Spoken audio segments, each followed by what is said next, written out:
Madame Ostrade, vous avez la parole. Merci, Monsieur le Président. Monsieur le Ministre, on reste dans le domaine de la publicité avec ma question. En décembre dernier, la ville d'Amsterdam adoptait une motion envisageant la fin des publicités pour des entreprises et des produits liés aux énergies fossiles. L'idée est par exemple de bannir de l'espace public des messages promotionnels pour des voyages en avion low cost. Avant d'être appliquée de façon graduelle, la faisabilité de cette mesure doit encore être étudiée par la ville, mais la motion rappelle à juste titre qu'il existe déjà dans la loi des restrictions publicitaires puisque la réclame pour le tabac est déjà interdite. En mars et avril dernier, c'est l'Assemblée nationale française qui votait en faveur de l'interdiction, inscrite dans son projet de loi climat, de la publicité pour la vente des énergies fossiles. Cette mesure a été critiquée par son manque d'ambition, puisqu'elle ne concerne pas réellement les biens et services polluants, mais simplement les énergies en elles-mêmes. Malgré ces critiques, je retiens l'analyse de la démarche faite par la ministre française de la Transition écologique, qui explique que la publicité reflète et influence nos modes de consommation. Elle doit contribuer à les rendre plus vertueux. On voit en tout cas que la question fait débat et avance chez plusieurs de nos voisins.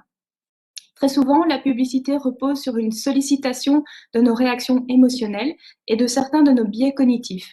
On peut citer l'effet de rareté, la pensée de groupe, l'effet de mode, l'appel à la virilité. Les exemples sont nombreux. Et dans beaucoup de cas, si notre réflexe émotionnel, ni notre réflexe émotionnel, ni le produit qu'on cherche à nous vendre ne contribuent à une société plus responsable, durable ou égalitaire. Le problème causé par certaines publicités a d'ailleurs fait l'objet d'un débat en mars dernier en commission égalité des chances, grâce à l'intervention de ma collègue Margot Deré, qui a interrogé Madame Benamou au sujet d'une possible interdiction des publicités sexistes.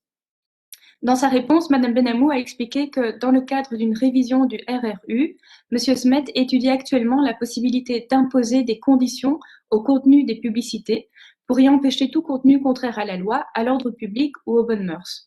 Le contenu publicitaire est une matière qui touche cependant aussi au code de droit économique et la légalité de la démarche doit donc être analysée.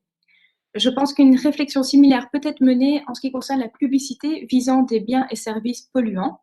À ma connaissance, ni la région ni le fédéral n'ont pris d'engagement à cet égard dans les accords de gouvernement. Il y a par contre des intentions en faveur d'une réduction des émissions indirectes de gaz à effet de serre dans la politique climatique. Il est facile de voir comment la publicité qui nous incite généralement à consommer et surconsommer toujours davantage est un frein à une transition écologique. Elle nous pousse par ailleurs à des achats émotionnels, donc souvent irraisonnés, voire à des achats impulsifs. Et un troisième facteur aggravant est le fait que beaucoup de publicités qui s'imposent à nous dans l'espace public bruxellois concernent des produits particulièrement non durables, tels que des voyages en avion, des voitures imposantes ou de la viande. Monsieur le ministre, parallèlement aux réflexions qui sont menées pour mettre un terme aux publicités sexistes, le gouvernement a-t-il envisagé de travailler sur une restriction des publicités visant des produits liés aux énergies fossiles ou autrement polluants? Quelle est votre position à ce sujet? Savez-vous si le fédéral s'est penché sur cette question? Des discussions existent-elles à ce propos avec des organismes tels que le jury d'éthique publicitaire? Je vous remercie.